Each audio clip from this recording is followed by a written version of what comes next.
PCS में पूछे गए महत्वपूर्ण प्रश्न है, किस वर्ष जन गण मन को भारत के राष्ट्रगान के रूप में अपनाया गया? तो 1950 24 जनवरी को जन गण मन को भारत के राष्ट्रगान के रूप में अपनाया गया था। 1950 का समय है। संविधान सभा ने 24 जनवरी 1950 को जनगण मन को राष्ट्रगान के रूप में अपनाया। ठीक है। संपूर्ण राष्ट्रगान को गाने में लगभग 52 सेकंड निर्धारित हैं। लगभग नहीं, पूरा 52 सेकंड। भारतीय संविधान सभा द्वारा राष्ट्रगान जनगण मन का हिंदी प्रारूप कब अपनाया गया? 24 जनवरी 1950। Repeated question. संपूर्ण राष्ट्रगान का वादन का गायन का समय 52 सेकंड है। सी ऑप्शन सही है। भारतीय शासन द्वारा राजकीय चिन्ह स्टेट एम्ब्लेम कब से अंगीकृत किया गया? तो राष्ट्रीय चिन्ह 26 जनवरी 1950 से अंगीकृत किया गया था। भारतीय शासन द्वारा राष्ट्रीय चिन्ह 26 जनवरी 1950 को अंगीकृत किया गया।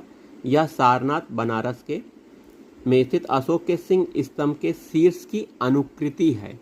अगला प्रश्न है, भारत के संविधान सभा ने राष्ट्रीय ध्वज को सर्वप्रथम कब स्वीकार किया? राष्ट्रीय ध्वज को 22 जुलाई 1947 को स्वीकार किया था। भारतीय संविधान सभा ने अपने चौथे अधिवेशन में 22 जुलाई 1947 को भारतीय राष्ट्रीय ध्वज स्वीकार किया। राष्ट्रीय ध्वज के बीच 24 तीलियां हैं।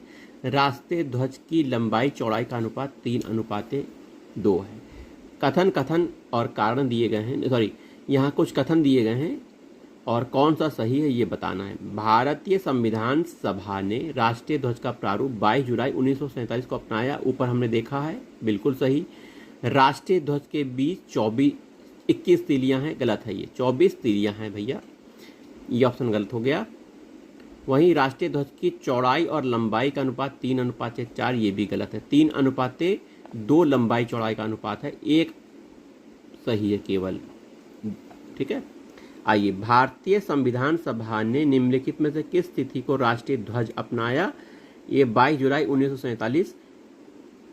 भारतीय राष्ट्रीय ध्वज के प्रारूप को किस दिन स्वीकार किया गया? वही क्वेश्चन बार बार पूछा गया है। भारत का राष्ट्रीय पशु देखिए बाघ है, पैंथेरा टाइग्रिस इसका बॉटनिकल नेम है।